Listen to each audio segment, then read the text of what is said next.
Alors, l'actualité, on commence avec le Conseil supérieur de la magistrature qui s'est réuni hier au palais présidentiel Ibou. Exactement, Sornenata, on parle de l'heure du grand chamboulement. Beaucoup de mouvements notés donc dans cette magistrature. On retiendra entre autres le départ du procureur général. Serigne Bassirou Gueye est détaché à la présidence. Pour plus de détails, suivons ce récit de Cheikh Tidiane Dia. Plus d'une centaine de nominations annoncées lors de ce Conseil supérieur de la magistrature. On retiendra que le procureur général près le tribunal hors classe de grande instance de Dakar est détaché à la présidence. Serigne Bassirou Gueye est remplacé à ce poste par Amady Diouf. Ce dernier était président de chambre à la cour d'appel de Dakar. Une autre nomination qui était très attendue est celle du doyen des juges d'instruction, un poste qui revient à Omar Maham Diallo.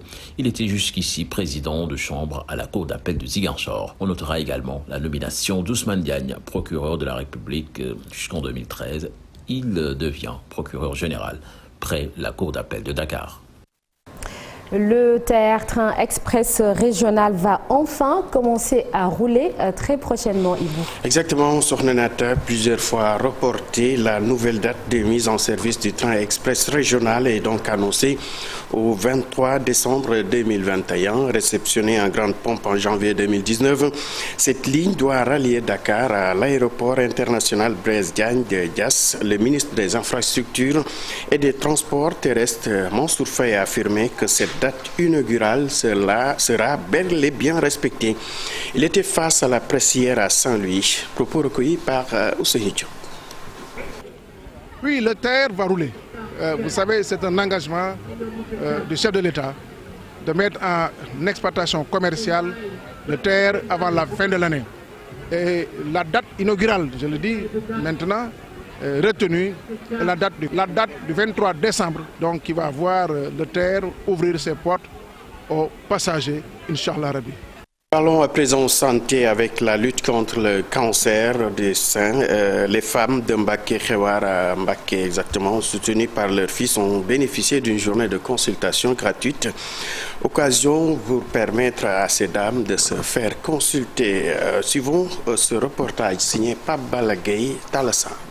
Plus de 1000 nouveaux cas de cancer du sein enregistrés chaque année selon la Ligue sénégalaise de lutte contre le cancer. Les femmes de Mbaké Khewar plus que jamais déterminées à se prémunir. Bénéficiant d'une journée de consultation gratuite, elles ont répondu présentes à l'appel de la coalition And Nawlé. Oui, c'est cher, surtout si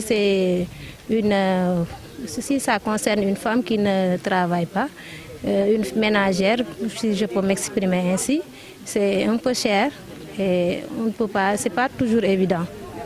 Donc on ne peut que s'en réjouir. L'autopalpation très souvent recommandée, la sage-femme Sornendey Sarlo invite les femmes à surveiller leur corps pour éviter les phases terminales. Elles doivent faire un examen systématique des seins.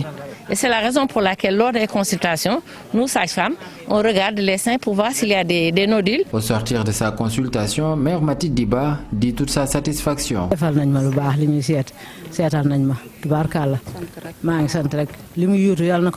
Initiateur de la journée de consultation et candidat pour la mairie de Mbaké, Pape Ibrahima Sissé et compagnie mise sur les femmes, vecteurs de développement. On sait qu'aujourd'hui, si une femme est malade, la maison n'est pas morose. Si une femme est malade, les enfants ne sont pas contents. Si une femme est malade, même nous les maris ne sommes pas contents. Donc il est important quand même que les femmes soient en très bonne santé, parce que comme on dit, derrière chaque grand homme, il y a toujours une grande dame. Il faut que cette grande dame vraiment ait une excellente santé. Avec un programme bien ficelé, la coalition And Nawlé s'engage pour un Mbaké nouveau.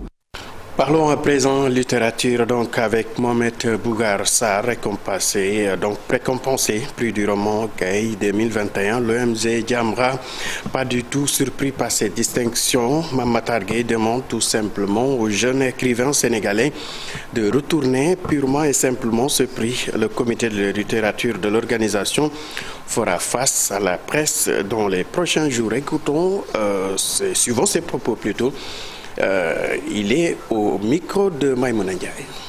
Jamra ne regrette pas d'avoir fait preuve de pondérance et de patience avant de donner son opinion sur cette honorable distinction qui est le prix Goncourt 2021 qui a été décerné à notre compatriote Mohamed Bougar Sarr. Nous n'avons pas regretté d'avoir fait preuve de pondérance. La preuve, avant même que Jamra ne se prononce, parce que nous préparons une conférence de presse pour livrer à l'opinion les impressions du comité de lecture de Jamra sur le fameux ouvrage « La plus secrète mémoire des hommes ». Alors avant même que cette conférence de presse, voilà que le monde littéraire a bougé, particulièrement l'opinion publique sénégalaise, en étant scandalisé et d'apprendre que notre compatriote a été à nouveau primé, mais cette fois-ci par des lobbies homosexuels. Il s'agit du prix du roman gay 2021. Je pense que c'est suffisamment révélateur des supputations qu'on entendait ça et là dans les réseaux sociaux. Comment se fait-il que, pour un tel ouvrage, que presque tous les sites internet LGBT lui aient rendu hommage? C'est en ce moment-là qu'on avait senti venir la preuve.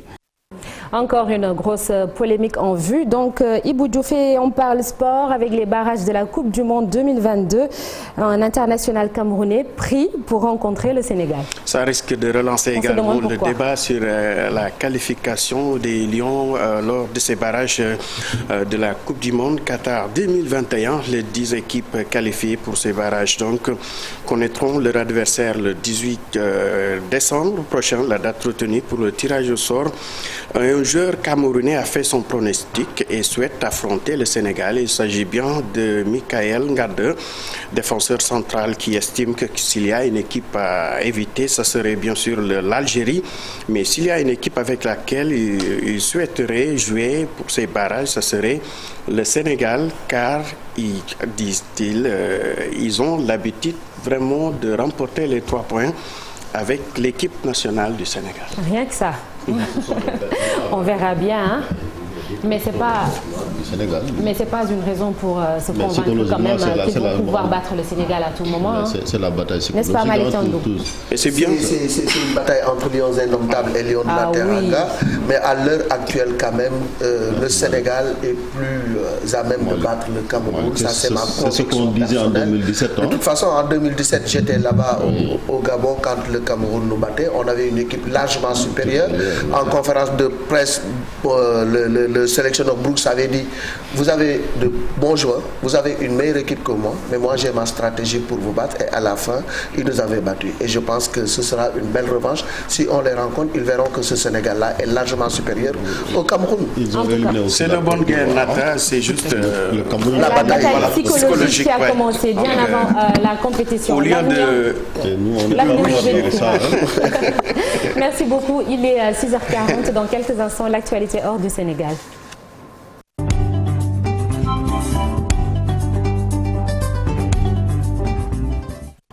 Et c'est avec Fatou Kiné Deme. Bonjour Fatou Kiné. Bonjour Sokhna Nata. Bonjour chérie. Qu'est-ce qui se passe là? Et on commence avec nos voisins déjà de la à perturber. C'est dommage. Je regrette. Bonjour Malick, doyen. Bonjour Ibou Diouf. Bonjour chers téléspectateurs qui nous regardent un peu partout. Il est ingérable. Alors on commence avec nos voisins de la Gambie, Fatou Kiné. Voilà, vous l'avez dit, nous démarrons avec la Gambie. En Gambie où le président Adama Barrow, candidat à sa réélection, qui accuse Mama Kandé, l'un de ses rivaux, d'inviter l'ancien président en exil Yaya Jammeh à s'immiscer dans la campagne pour semer le trouble dans le pays. Jammeh intervient régulièrement par téléphone dans les rassemblements publics de Kandé pour décrier la gestion du président Barrow. Lors d'un meeting à Basse, Adama Barrow met en garde son rival Kandé en lui faisant comprendre que Yaya Jammeh vit en exil et ce qui lui enlève le droit de participer à la politique gambienne.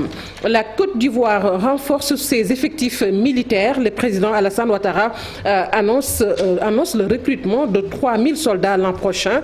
Les rangs de l'armée vont encore gonfler sur les 3 prochaines années. La menace répond aux enjeux. La mesure, autant pour moi, répond aux enjeux de la menace terroriste qui s'intensifie avec plusieurs attaques de groupes armés dans le nord du pays. pays. Et puis en République centrafricaine, le ministre de l'élevage et ancien coordinateur politique de la rébellion UPC a été arrêté et inculpé pour crime de guerre et crime contre l'humanité par la Cour pénale spéciale. Hassan Bouba encourt la prison à perpétuité. En 2018, il aurait ordonné l'attaque du camp de déplacés d'Alindao qui a fait plus de 112 morts, dont une vingtaine d'enfants. 29 personnes ont été tuées dans des attaques en Ituri, dans l'est de la République démocratique du Congo. Les miliciens Codeco, coopérative pour le développement du Congo, ont également attaqué un camp de déplacés qui abritait 16 500 déplacés, 16 500 hommes, femmes et enfants. Et pour terminer, en Éthiopie, les nombreux efforts diplomatiques pour un cessez-le-feu risquent de tomber à l'eau. La coalition rebelle tigrien avance. Elle est à moins de 200 km de la capitale Addis Abeba. Ces rebelles se sont notamment emparés de la ville de Shewa Robit depuis 2 semaines. L'Union africaine et les diplomates occidentaux tentent de mettre un terme à la guerre civile. Les Nations unies ont ordonné aux familles de quitter le pays et l'Union africaine s'apprête à faire de même. L'on craint même que l'aéroport international ne puisse plus opérer dans les semaines à venir. Sornanata, c'est tout pour l'actualité internationale. Merci beaucoup Fatou Kiné qui termine avec cette crise sécuritaire et humanitaire dans la corne de l'Afrique. Rendez-vous aux alentours de 7h pour l'international en Wolof. Dans quelques secondes, la revue des unes des journaux.